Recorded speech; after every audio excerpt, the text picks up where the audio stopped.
En 1099, après la première croisade lancée par le pape Urbain II, les chrétiens reprennent Jérusalem. Les pèlerins occidentaux reviennent de plus en plus nombreux se recueillir sur le mont des Oliviers ou gravir les pentes du Golgotha. Tous ont la profonde conviction qu'en mettant leur pas dans ceux du Christ, ils parcourent déjà un bout de chemin vers le paradis. La traversée des montagnes qui mènent à la Terre Sainte est longue et périlleuse.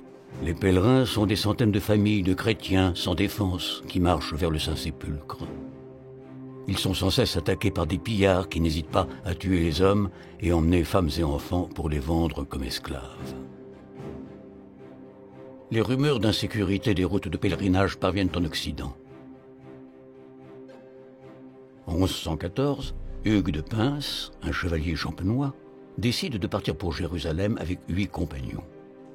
Il crée une milice religieuse capable de protéger les pèlerins et plus généralement la Terre Sainte.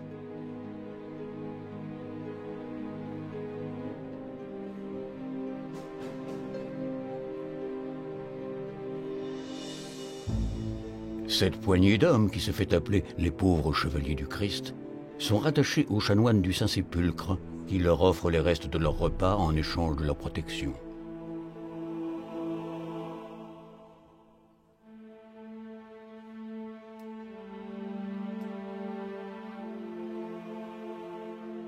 Très vite, cette seule mission ne les satisfait plus.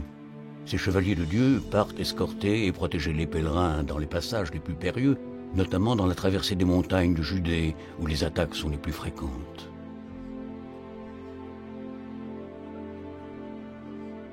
En 1120, Hugues de Pins obtient l'accord du roi de Jérusalem pour transformer cette confrérie en une institution monastique, indépendante et militaire. Son objectif est de participer plus activement à la protection du royaume de Jérusalem et de tous les autres États latins d'Orient.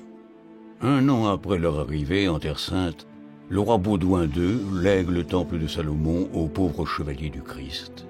C'est à partir de ce moment qu'ils prennent le nom de Templiers. Aujourd'hui, une fouille archéologique à l'endroit même où se trouvait l'enclos du Temple de Paris et la redécouverte aux archives nationales du rouleau d'interrogatoire du procès des Templiers nous ont décidé à rouvrir une enquête sur l'histoire de cet ordre mystérieux pour qui la fascination reste encore intacte.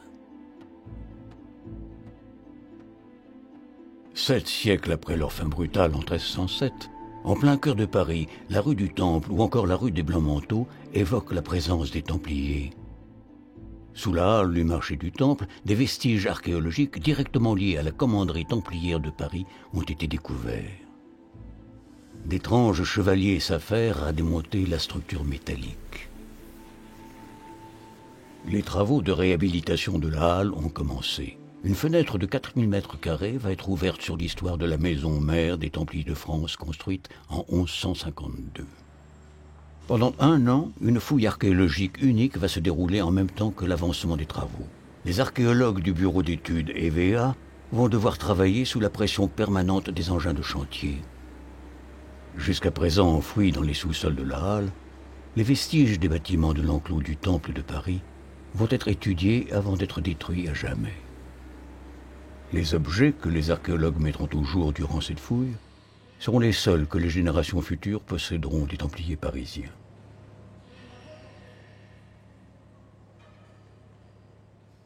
Donc ici on est dans le carreau du Temple, c'est-à-dire qu'aujourd'hui c'est une halle de la deuxième moitié du 19e siècle qui est installée à côté de la mairie du 3e arrondissement. Initialement, en fait, ce qui nous intéresse, c'est qu'on est dans l'enceinte du Temple, qui est entre autres l'enclos des Templiers au Moyen-Âge. Et donc nous, notre objectif en tant qu'archéologue, c'est d'intervenir avant les travaux de réhabilitation qui sont entrepris ici et qui prévoient notamment des remaniements en sous-sol de la structure. Sur ce plan, on voit les structures de l'enclos du Temple avec l'église qui se trouve ici, dont le chevet est situé dans l'emprise de la fouille, la tour du Temple et puis tous les bâtiments annexes avec probablement le cloître ici. Et cette aile démolie qu'il s'agira d'essayer de retrouver en fouille.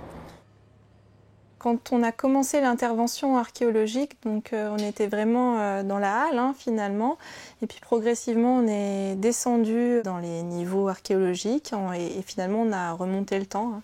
On dit souvent que c'est les archives de la Terre, et ben c'était vraiment ça. On a commencé par du XVIIIe siècle, on est descendu au XVIe et on est arrivé à la période templière. Dès le début des travaux, une surprise de taille attend les archéologues. Ils découvrent un cimetière médiéval dont les dimensions sont uniques. Près de 200 sépultures les attendent.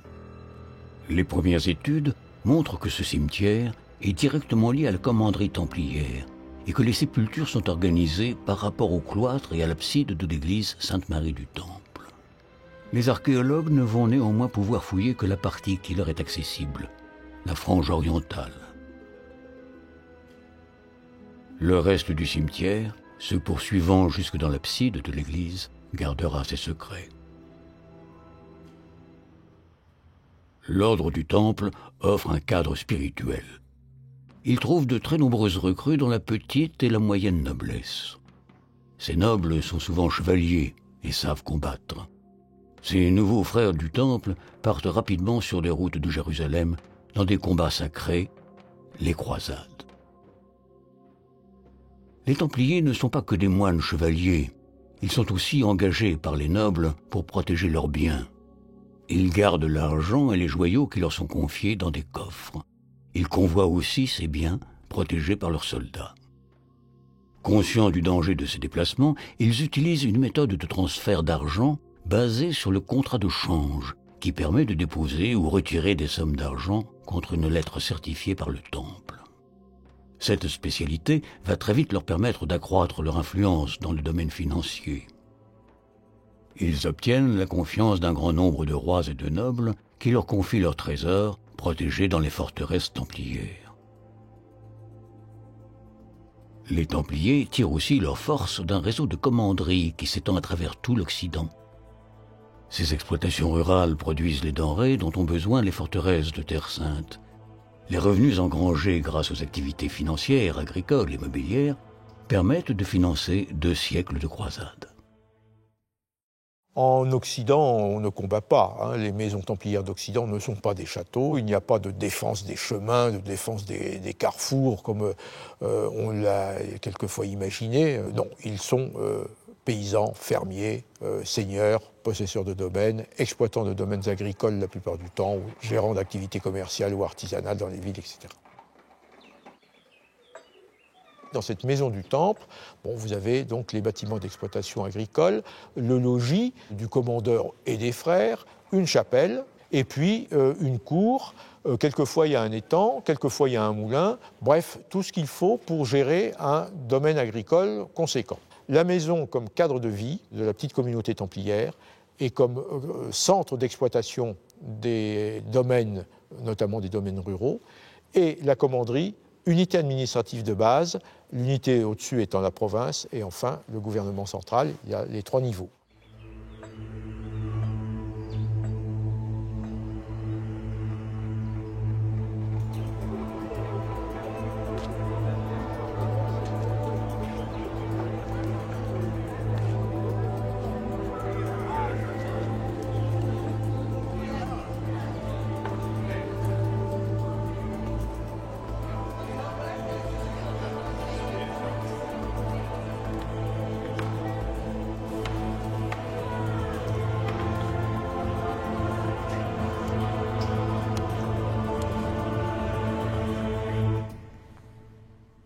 Le Temple est sans doute une des premières manifestations d'une recherche d'une vie spirituelle complètement adaptée au monde laïque.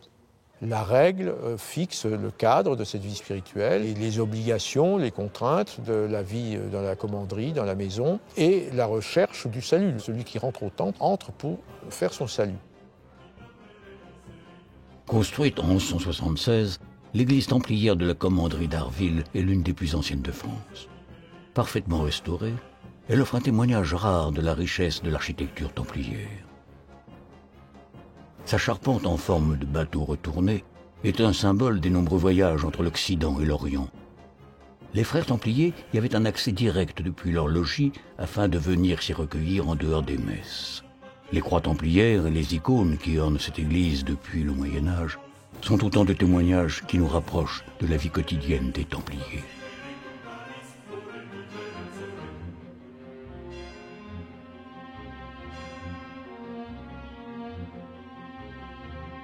Dès la création de l'ordre du Temple en 1129, l'essor des Templiers est fulgurant. À travers tout l'Occident, les donations sont très nombreuses et les Templiers tissent un réseau de centaines de commanderies. Les châteaux sont les édifices templiers les plus imposants. Ils sont essentiellement concentrés en Espagne sur le front contre les Maures. Protégés par de puissantes murailles et peuplés de nombreux frères, leur fonction était celle d'un coffre-fort. La forteresse de Tomar, au centre du Portugal, avec son église circulaire construite sur le modèle du Saint-Sépulcre de Jérusalem, témoigne de la puissance templière.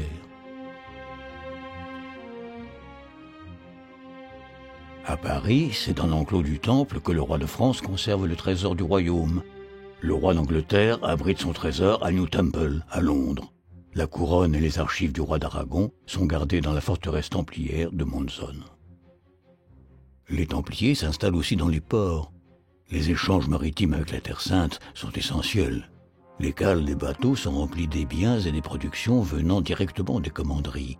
Céréales, bétail, chevaux, huiles et vins partent de Collioure, Marseille ou Gênes. Les navires templiers embarquent dans le même temps les nouveaux combattants. Pour mener la guerre sainte en Orient, les Templiers s'appuient sur des forteresses comme le château de Montréal, construit en 1115. Après la surprise de la première croisade, les armées musulmanes s'organisent. Les Templiers construisent rapidement une dizaine de châteaux forts afin de déployer leur armée sur toute la Terre Sainte, de Jérusalem à Antioche.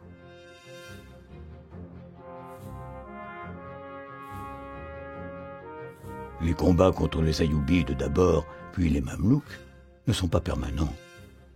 En 200 ans de guerre, on ne compte qu'une vingtaine de batailles majeures, dont la bataille de Hattin, où l'armée des Francs et des Templiers ont pratiquement été anéanties.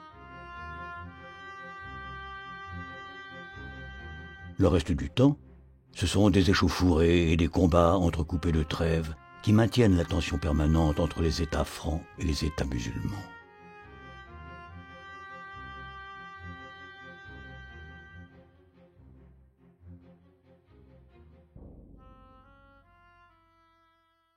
Les Templiers forment une armée de métier. Les sources décrivent bien et montrent bien quelles sont les qualités proprement militaires de ces troupes. C'est la discipline, la cohérence de ces armées, et c'est le fait qu'ils sont constamment mobilisés, rapidement mobilisés. Ils sont les premiers à combattre et les derniers à quitter le champ de bataille, selon une formule qu'on retrouve de multiples fois dans les sources de l'époque. Il y a des combats en marche. On a des choses très intéressantes sur la façon de disposer l'armée dans une marche où elle va être harcelée et attaquée. On pense toujours aux batailles du champ de bataille, on s'installe dans un terrain et puis on y va, mais il y a aussi toutes les batailles en marche. Et il y a eu des défaites, il y a eu de nombreuses défaites, il y a eu des victoires aussi, il y a eu aussi de nombreuses défaites. Et dans la défaite, bon, bien sûr, il y a eu des morts assez nombreux, beaucoup de prisonniers, et puis il y a la fuite. Simplement, il est interdit de fuir, et c'est une faute grave, tant que le gonfanon, c'est-à-dire l'enseigne du temple, le vexillum, le drapeau du temple, est levé sur le champ de bataille.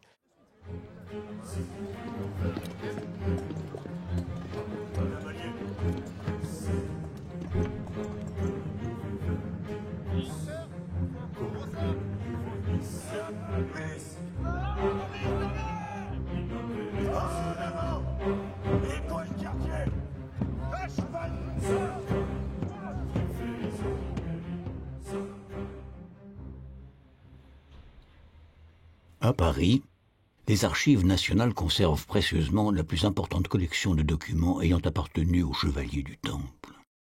500 archives rares et précieuses racontent l'histoire templière depuis 1129, date de la création de l'ordre, jusqu'à sa fin brutale en 1307.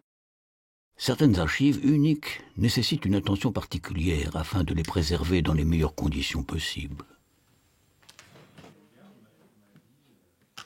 Aujourd'hui, Guylain Brunel, le conservateur des Archives nationales, nous ouvre les portes des ateliers de restauration.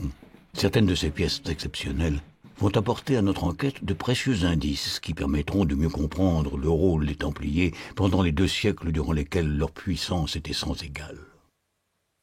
On a une lettre adressée par le patriarche de Jérusalem, par le grand maître de l'ordre du Temple, Thomas Bérard, un personnage très important des années 1260, et puis par le grand maître des Hospitaliers. Elle est adressée à Louis IX pour obtenir de l'aide financière dans des dettes qui ont été faites pour l'aide à la Terre Sainte. Comme l'acte est donné à Acre, qui est la capitale des États latins d'Orient depuis la chute de Jérusalem, vous avez le patriarche de Jérusalem, qui est réfugié à Acre, évidemment, et puis les chefs des 2 ordres militaires, le grand maître du Temple, avec le sceau classique des 2 Templiers sur le même cheval, et puis le sceau des Hospitaliers. Les Templiers ont été un des organismes qui a avancé l'argent pour payer ce contingent militaire, et donc ils servent d'intermédiaire entre la royauté et la Terre Sainte, parce qu'ils sont capables d'obtenir des prêts auprès des marchands italiens ou d'avoir eux-mêmes des réserves monétaires qui leur permettent de payer les choses. Mais c'est très intéressant sur le mécanisme financier, le mécanisme de paiement des contingents militaires des croisades. Il nous reste encore plusieurs documents, et notamment une bulle pontificale du début du XIIe siècle qui explique que les fidèles qui donneront de l'argent et des moyens aux Templiers recevront des remises de peine pour leurs péchés. Donc avec la figure de Saint Paul et de Saint Pierre là, sur l'avers de la bulle, tandis qu'au revers, on a le nom du pape qui est inscrit. Célestin II. À quelques rues des Archives nationales, le squelette de la halle du marché du Temple se dévoile peu à peu. Les archéologues fouillent le site depuis 2 mois. Les fondations des bâtiments de la vie conventuelle de l'enclos apparaissent et laissent entrevoir l'organisation de la commanderie parisienne installée dans une zone rurale à l'extérieur de l'enceinte de Philippe Auguste. Les archéologues vont découvrir l'abside de l'église Sainte-Marie du Temple, une partie du cloître et des éléments de l'autel du grand prieur. Le mur d'enceinte du cimetière médiéval est aussi mis au jour. Tous ces éléments de bâti très reconnaissables permettent aux archéologues de recaler le plus précisément possible la disposition de l'enclos du Temple de Paris.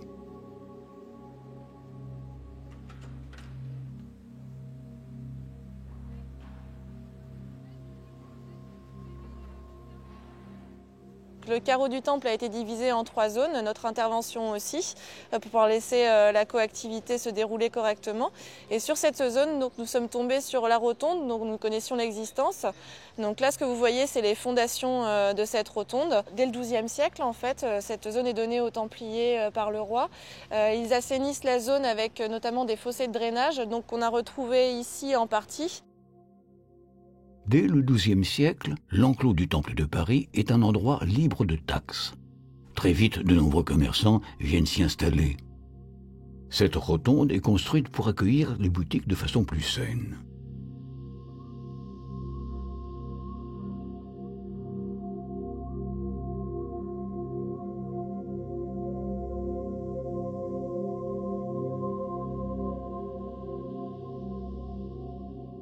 Plus les mois de fouilles se succèdent, plus les chercheurs remontent le temps à travers les couches archéologiques.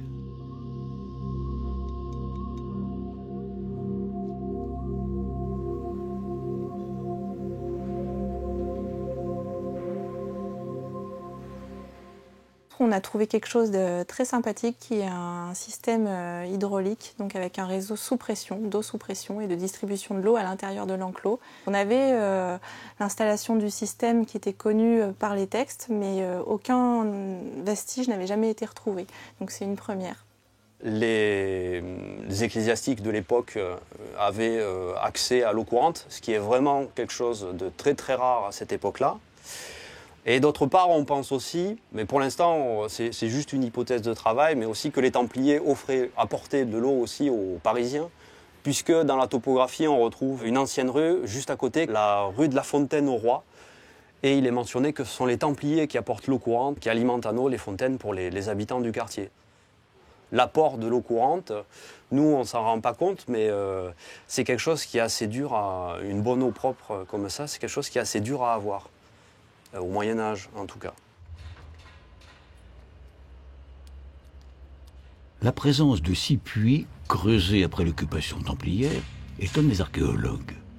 Ils fouillent ces puits afin de les dater et recherchent aux archives nationales des éléments concernant leur fabrication. Ils découvrent que leur date de construction coïncide avec un conflit entre les Templiers et leurs voisins, les moines de Saint-Martin-des-Champs, qui profitent du réseau hydraulique du temple. L'eau passant par la commanderie, les Templiers décident de couper l'alimentation des moines, ce qui explique que les moines ont été contraints de creuser ces puits.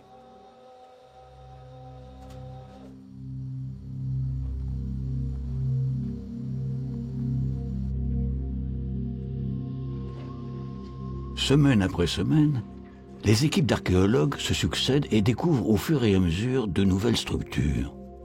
Ils vont mettre au jour une cave parfaitement conservée et directement liée à l'église Sainte-Marie du Temple. L'église de Sainte-Marie du Temple, de l'enclos du Temple, donc du coup de Paris, est construite sur le modèle du Saint-Sépulcre de Jérusalem et c'est exactement ce qu'on va retrouver par exemple encore en élévation à Temple Church à Londres.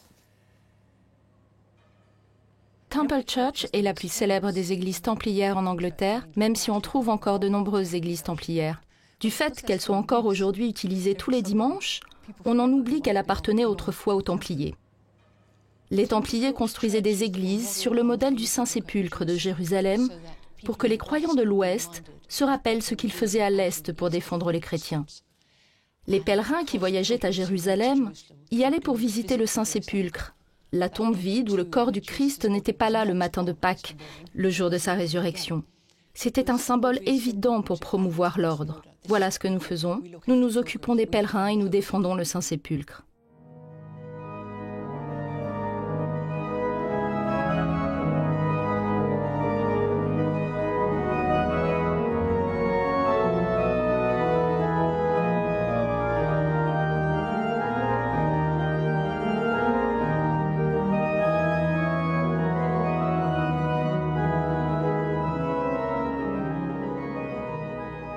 Temple Church, à Londres, possède un grand nombre de gisants très bien conservés, mais nous ne savons pas de qui il s'agit. Lorsque les chercheurs sont venus les étudier en détail en 1840, la plupart des boucliers avaient perdu leur peinture et leurs blasons supposés les identifier.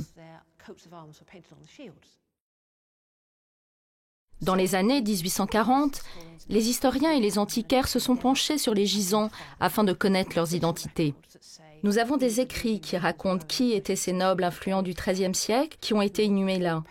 Ils étaient des dignitaires et des sympathisants de l'ordre, des gens tels que William Marshal le Grand, qui a participé aux croisades vers 1180. Il fut un allié de Richard Cœur de Lion, du roi John et du roi Henri III. C'était une figure historique très importante et connue à l'époque.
Pour autant que l'on sache, aucune des tombes de Templiers ne porte de nom ou de marque, et nous ne savons donc pas de qui il s'agit. On pense que les maîtres anglais de l'ordre sont enterrés ici. Mais où sont les corps? Nous ne savons pas. Le fait que le sol sous nos pieds soit régulièrement inondé voudrait dire que les corps ne se seraient pas préservés très longtemps. On ne devrait donc pas s'attendre à retrouver de sépultures de Templiers sous les gisants. Sur l'ensemble de la fouille du carreau du Temple, on a mis au jour plus de 600 sépultures qui datent de la période moderne et en dessous, au même emplacement, on a trouvé 179 sépultures médiévales. Pour la période des Templiers, on a affaire à plusieurs modes d'inhumation. On va avoir plusieurs rites. Donc les premières sépultures qu'on a pu mettre au jour étaient ce qu'on appelle anthropomorphes, c'est-à-dire que c'est juste une fosse creusée dans le sol, mais qui suit la forme du corps.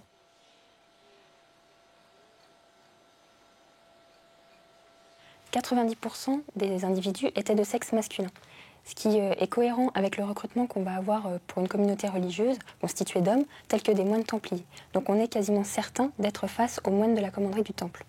En général, et on a des exemples précis, comme par exemple à Temple Church à Londres, les individus privilégiés sont plutôt inhumés à l'intérieur de l'église.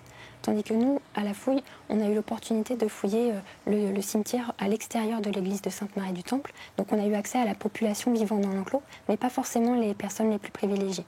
D'après leur emplacement dans le cimetière et d'après les observations qu'on a pu effectuer sur les ossements, on a clairement pu voir que les individus qui étaient inhumés dans cette partie-là du cimetière ont des activités variées et donc sont les personnes qui font vivre l'enclos, vraiment plutôt que ceux qui sont dans les hautes sphères de la commanderie. Nous, en tant qu'archéologues, on a une vision très prosaïque des choses. On connaît un petit peu l'histoire aussi et on ne s'attend pas à trouver justement le trésor des Templiers ou le bûcher. Enfin non, c'est vraiment pas dans cet état d'esprit-là qu'on y allait. C'est vraiment pour comprendre comment ils vivaient, de par les objets qu'on peut trouver, par les bâtiments, comment ils sont organisés, orientés les uns par rapport aux autres, et puis aussi par rapport aux inhumations, voilà, quels étaient les rites, etc. Donc nous, non, c'était vraiment comprendre un petit peu comment ils s'étaient installés aussi, est-ce qu'ils étaient vraiment sur des marais ou pas. Enfin voilà, tout le processus d'installation et d'évolution, et puis pas que sur les Templiers aussi, pour les siècles qui ont suivi, puisqu'on a fouillé aussi sur une grosse période. Au niveau du mobilier céramique découvert notamment dans la cave et une fosse de rejet juste attenante, on a trouvé ce qu'on appelle des pichets parisiens en grand nombre de différents modules, donc de différentes hauteurs, qui sont tout à fait classiques pour les périodes de la fin XIIIe, du début XIVe siècle. Et puis également des petites tasses polylobées, donc c'est des vases de service pour des boissons. Tout cet ensemble que nous avons retrouvé a été trouvé en contexte de rejet. Donc justement, nous supposons que lorsque les hospitaliers s'installent, ils font des remaniements, des travaux dans l'enclos et ils font table rase finalement de la moitié de ce qu'avaient laissé les Templiers. Et ce qu'on a retrouvé en rejet, donc le vaisselier qu'on a retrouvé en rejet, appartenait probablement aux Templiers.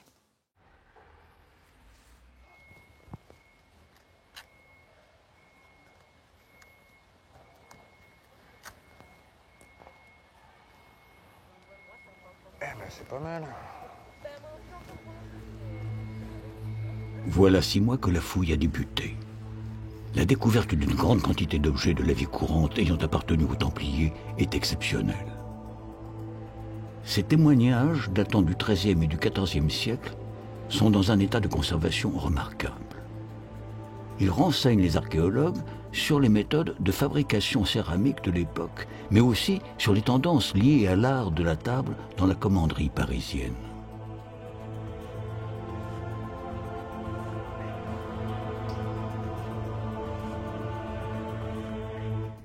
Sur les 179 sépultures qu'on a retrouvées, presque une vingtaine présentaient des lots de céramique, par exemple. Donc ça peut nous donner des indices sur le rituel au moment de l'inhumation. Par contre, on a retrouvé très peu d'effets personnels. Comme ce sont des moines, ils ne sont pas du tout inhumés avec des effets personnels. On ne va pas retrouver un moine chevalier enterré avec son arme, pas du tout.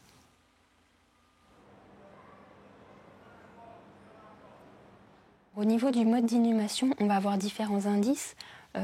D'abord sur la façon dont ils ont inhumé à travers le mobilier qu'on va retrouver. Par exemple, on peut retrouver des épingles de linceul ou au contraire des boucles de ceinture qui vont nous montrer que l'individu était soit inhumé dans un linceul, soit habillé. Et puis après, tout ce qui est autour des funérailles à proprement parler, on va avoir des éléments tels que la céramique qui va nous indiquer quel était le rituel qui accompagnait la cérémonie. Par exemple, les petits pots en sang qu'on a trouvés autour de certaines sépultures ont clairement servi. On a vraiment percé les céramiques et on voit les traces de feu qu'a laissé l'encens à l'intérieur du vase, ce qui montre que ça a servi pour la cérémonie.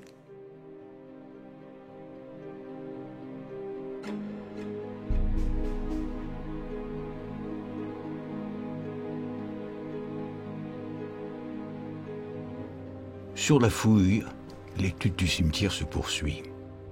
La découverte d'une sépulture située très proche de l'abside de l'église Sainte-Marie du Temple intrigue les archéologues. La tombe de ce Templier, construite en céramique et ornée de nombreux pots à encens, pourrait être celle d'un dignitaire de l'ordre. Mais comment identifier un homme avec si peu d'éléments? La découverte d'une boucle en bronze apporte aux archéologues un précieux indice sur le rang de cet homme. Cette boucle nous laisse imaginer que ce Templier a pu être inhumé en habit avec le manteau blanc orné de la croix rouge, symbole de l'appartenance à l'ordre du Temple.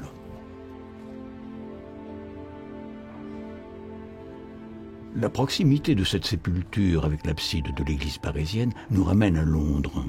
À Temple Church, certaines tombes ont elles aussi été construites à l'extérieur de la rotonde. Cette situation privilégiée témoigne de l'importance du défunt. Le Templier découvert dans le cimetière du Temple de Paris pourrait-il être un dignitaire de l'ordre?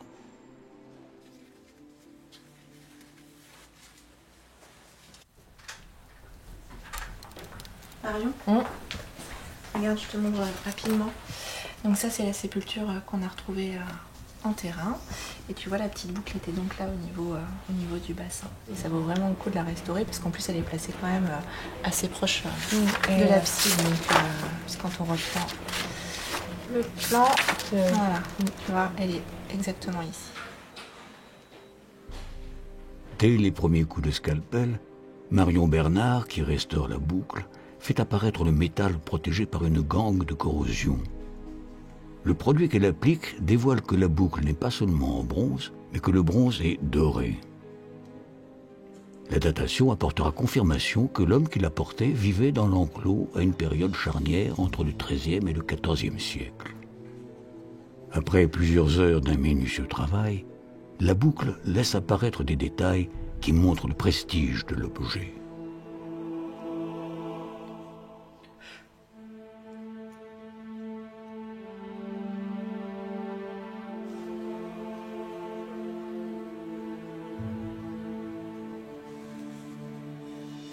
Ces nouveaux éléments nous emmènent une nouvelle fois à Londres. Le gisant d'un haut dignitaire templier anglais enterré dans l'abside de Temple Church porte une boucle en tout point similaire à celle découverte lors de la fouille de l'enclos parisien. Toutes ces informations mises en concordance montrent que le templier parisien a reçu une attention particulière lors de son inhumation. Les archéologues pourraient bien avoir découvert un dignitaire de l'enclos du Temple de Paris.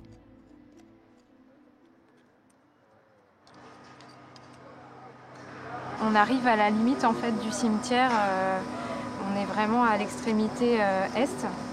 On est en train de vérifier en fait les limites d'un dépôt funéraire. Chaque sépulture est différente, que ce soit la position du squelette, s'il a été recoupé ou non par d'autres structures, que ce soit bâti ou d'autres sépultures plus récentes.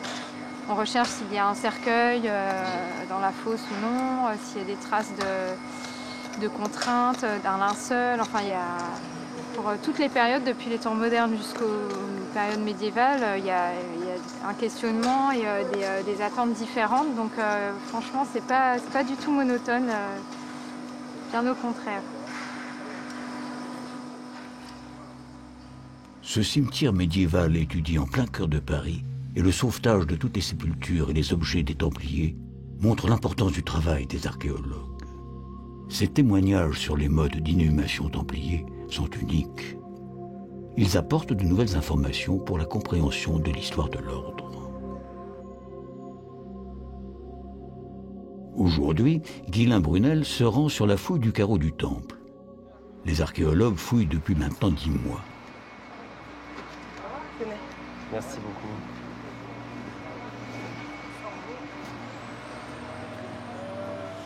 Cette fouille est quand même extraordinaire parce qu'elle révèle à la fois tout l'aménagement de cette partie de l'enclos du temple, donc une structure hydraulique, la clôture du cimetière, on est au plus proche de la vie quotidienne des frères templiers et hospitaliers qui vivaient ici et des habitants de l'enclos. Et puis deuxièmement, on a quand même une très belle vision d'un cimetière médiéval et moderne, ce qui est quand même très rare à Paris, avec plusieurs dizaines et dizaines de sépultures, de tombes, avec des modes de sépulture différents, et puis les formes de tombes différentes, des tombes faites en dur pour quelques personnages. Donc là, il y a une multitude de données à interpréter, mais on voit tout de suite que c'est un chantier très riche. Et les cimetières ont quand même un côté émouvant parce qu'on a d'un seul coup devant les yeux une population, des générations de populations qui ont vécu dans le Paris médiéval. Et donc c'est vrai que tout de suite, où l'historien imagine la vie de ces personnages, on les a devant soi. C'est quand même toujours un choc, je pense, pour une personne vivante de voir ces générations qui nous remontent au XIIe siècle face à soi. Le cimetière de l'enclos du Temple de Paris est unique. Les squelettes de ces frères templiers disparus il y a 700 ans ressurgissent du passé comme des fantômes de l'histoire. Ils sont les trésors des archéologues et des historiens. En un an de fouilles, et cela sur 4000 m², très peu d'objets de la vie courante ont été retrouvés. Quelques monnaies Philippe Ier et Philippe le Bel appartiennent clairement à la période templière. De l'église Sainte-Marie du Temple, détruite à la Révolution française, ne subsiste qu'un chapiteau et une gargouille. Ce sont les derniers vestiges de cette église, jadis aussi majestueuse que le Saint-Sépulcre de Jérusalem.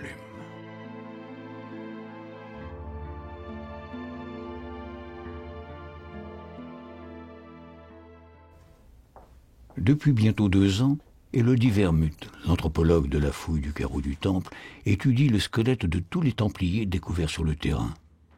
Son travail a mis en évidence de précieuses données.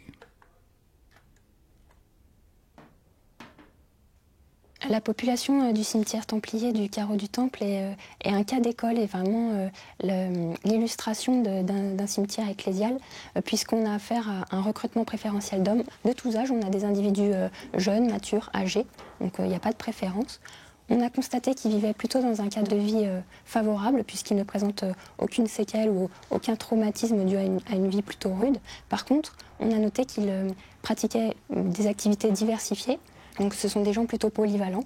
Donc on ne va pas pouvoir distinguer un banquier d'un chevalier, d'un moine ou d'un écuyer, mais en tout cas, ça nous donne un aperçu déjà sur l'état sanitaire de la population. Lorsqu'on fouille une sépulture, c'est toujours fantastique de découvrir un nouvel individu. On sait très bien que c'est une personne, il y a toujours ce respect à la personne, ne serait-ce que quand on prélève, quand on fouille, on le traite avec égard. Mais il faut qu'il y ait un certain détachement parce que c'est le fait d'être à l'état de squelette, ça permet cette distanciation avec l'individu. Et puis ça nous protège aussi d'une certaine manière parce qu'on s'éloigne un peu du morbide et de notre propre mort. Après, il y a des éléments qui peuvent nous rapprocher. Par exemple, quand on étudie les pathologies, ça permet de nous donner des indices sur la souffrance qu'a pu éprouver l'individu et on le ressent quand même, on a conscience de la peine qu'il a dû avoir. Et il y a aussi quand on trouve des effets personnels où ça peut être un peu troublant. Par exemple, dans le cimetière moderne, on a pu retrouver des éléments organiques comme des cheveux ou on a retrouvé des effets personnels comme des boucles d'oreilles et donc ça nous rapproche vraiment plus des individus. Mais il faut quand même garder ce détachement pour éviter de tomber dans le morbide.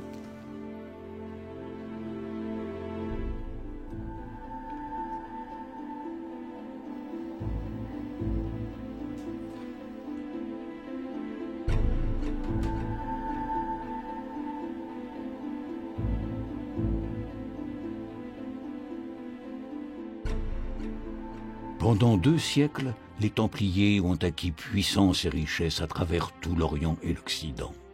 Ils règnent sur un véritable patrimoine, plusieurs centaines de domaines agricoles, des dizaines de forteresses et de navires. Ils ont aussi acquis et su garder la confiance des rois et des papes qui se sont succédés. Leur compétence dans le domaine de la finance est sans égale, leur armée semble invincible. Rien ne semble pouvoir arrêter cette ascension spirituelle, économique et militaire. Leur dévouement pour le Christ ne donne aucune limite à leurs ambitions, car ils savent que Dieu saura les absoudre de tous les péchés qu'ils pourront commettre. Cependant, avec la perte de Saint Jean d'Acre le 28 mai 1291, c'est l'existence même de l'ordre du Temple qui est remise en cause. Comment justifier désormais sa raison d'être ? Que faire de cet ordre si puissant, mais sans but? Pendant plusieurs années, le conflit est permanent entre la papauté et le roi de France sur l'avenir de l'ordre. Dans la confusion avec le pape Clément V, le roi Philippe le Bel décide d'organiser l'arrestation des chevaliers du Temple.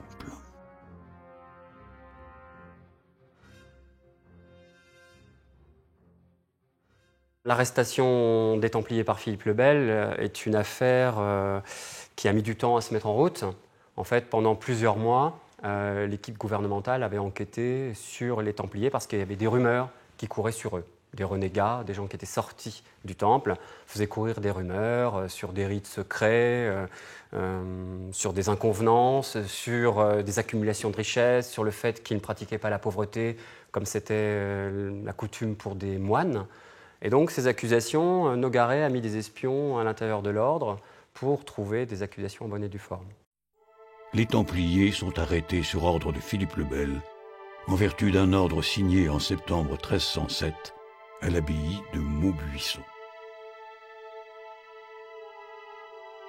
L'ordre d'arrestation est préparé le 14 septembre. Il est envoyé en secret à tous les officiers royaux de tout le royaume. Et la date a dû être tenue secrète. Et au matin du vendredi 13 octobre, tous les policiers du roi, des chevaliers, des hommes recrutés localement, ont entouré les commanderies, les maisons templières et ont arrêté tout le monde. Les frères et puis les domestiques, les servantes, les laitières qui se trouvaient dans l'exploitation rurale par exemple. Et puis on a fait l'inventaire de tout ce qu'il y avait dans les commanderies, pièce par pièce, grenier par grenier, grange par grange, et puis l'inventaire de tout le personnel de ces commanderies. Très peu de Templiers ont échappé à cette arrestation. Les archives royales nous citent une quarantaine de noms. Le lendemain de leur arrestation, les Templiers sont regroupés dans le jardin de Notre-Dame et montrés au peuple comme des hérétiques. Cette méthode de propagande de l'arrestation des Templiers est mise en place par Philippe le Bel pour manipuler l'opinion publique et justifier son choix de dissoudre l'ordre du Temple. Et ici, il s'agit du premier interrogatoire conservé qui se passe à l'Île-aux-Monts et à Troyes dans le château comtal, donc le surlendemain de l'arrestation, puisqu'on est le dimanche 15 octobre 1307. C'est finalement la mise en place de l'interrogatoire, de l'Inquisition, une expérimentation de la torture et du questionnement des prisonniers. Donc un document qui est sur la forme très solennelle. Et vous avez ici que 3 Templiers qui sont interrogés pour ce grand document. Là, on a 3 Templiers très différents parce qu'on a un jeune qui vient de rentrer dans l'ordre du Temple et puis on a un dignitaire qui est Raoul de Gizy, qui était un dignitaire templier qui a fait beaucoup de réceptions en Champagne. Donc on le connaît parce qu'il a été dans plusieurs chapelles pour recevoir des jeunes. Et surtout, ce Raoul de Gizy avait un rôle financier auprès du roi. Donc il était une sorte de fonctionnaire royal. Les archives nationales conservent précieusement le patrimoine manuscrit de l'histoire de France. En 2003, Guylain Brunel redécouvre un document unique de la fin de l'histoire des Templiers. Il fait restaurer ce parchemin en latin de 22 mètres de long avant de l'étudier pendant 2 ans. C'est ce document rare et précieux qu'il va nous dévoiler aujourd'hui pour nous donner les clés de la fin de l'ordre du Temple.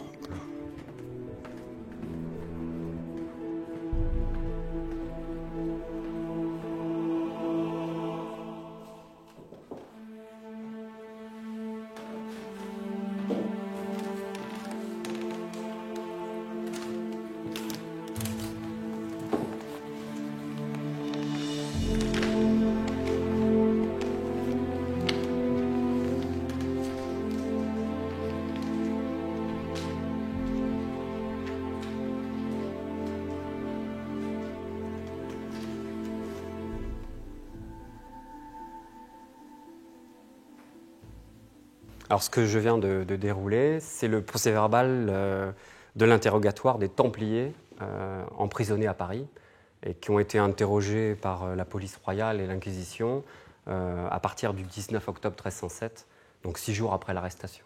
Ces interrogatoires ont été menés par l'inquisiteur de France, qui avait délégation de pouvoir du pape pour enquêter sur tous les crimes d'hérésie. Donc le roi Philippe le Bel a demandé à son inquisiteur, qui était son confesseur, de lancer les accusations d'hérésie et d'interroger les Templiers en fonction de ces accusations. Les Templiers qui sont les plus émouvants, ce sont ceux dont on sait qu'ils ont été torturés de manière sûre. Et puis alors, encore d'autres plus émouvants et surtout plus résistants, ce sont 4 Templiers sur les 138 qui n'ont rien avoué. Ceux-là, c'est des durs de durs. Ils ont dit qu'il ne s'est rien passé, rien d'anormal, et tout ce qu'on leur reproche, c'est faux.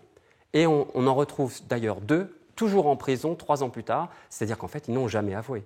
C'est des gens qui ont toujours résisté. Et donc, évidemment, c'est un exemple, c'est peut-être une minorité, mais c'est un exemple extraordinaire.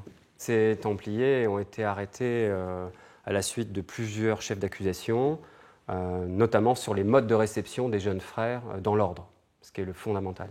Donc on leur reprochait de les obliger à renier le Christ lors de leur réception, de cracher sur la croix, qu'elle soit peinte ou qu'elle soit sculptée, et ensuite de s'échanger des baisers obscènes avec celui qui les recevait dans l'ordre, donc sur la bouche, sur le nombril, sur le bas du dos. Aussi d'adorer une idole lors de leurs chapitres généraux, une statue dont on ne connaît pas le détail, mais en tout cas, ça leur a été reproché, donc d'approcher le démon d'une certaine manière. Pour la plupart des Templiers, ils ont été relâchés quand ils ont avoué leur faute. On pense qu'il y a eu à peu près 1 millier de Templiers arrêtés sur tout le royaume. Et donc ensuite, il y en a eu au plus 80 ou 90 qui ont été sur le bûcher.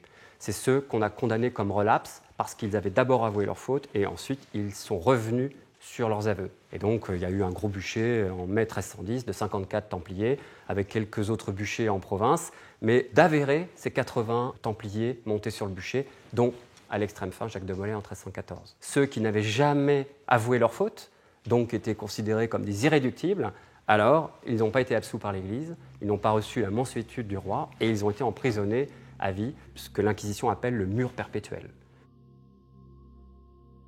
Le Concile de Vienne, c'est le point d'aboutissement de toutes les enquêtes faites par les commissions pontificales contre l'ordre. Et son rôle est de décider si l'ordre du Temple était coupable et si oui ou sinon, qu'est-ce qu'on fait? La conclusion a été que le Temple a été supprimé sans être condamné. En mars 1312, le pape a donc expliqué que dans l'état actuel des choses, des enquêtes, il ne pouvait pas condamner le Temple comme hérétique. Mais que le Temple étant tellement diffamé par les 5 ans de procédure contre lui, évidemment il n'en restait plus rien, qu'il ne servait plus à rien pour l'Église et que par conséquent, elle le supprimait. À 71 ans, Jacques de Molay, le dernier maître du Temple, est condamné à la prison à vie. Mais il conteste ce verdict et revient sur ses aveux. Geoffroy de Charnay, précepteur de Normandie, se rétracte à son tour. Le roi Philippe le Bel apprend ce revirement. Fou de rage, il décide de les brûler vifs le soir même sur l'île de la Cité. Ce bûcher, qui aura lieu le 18 mars 1314, mettra définitivement fin à l'ordre des Chevaliers du Temple.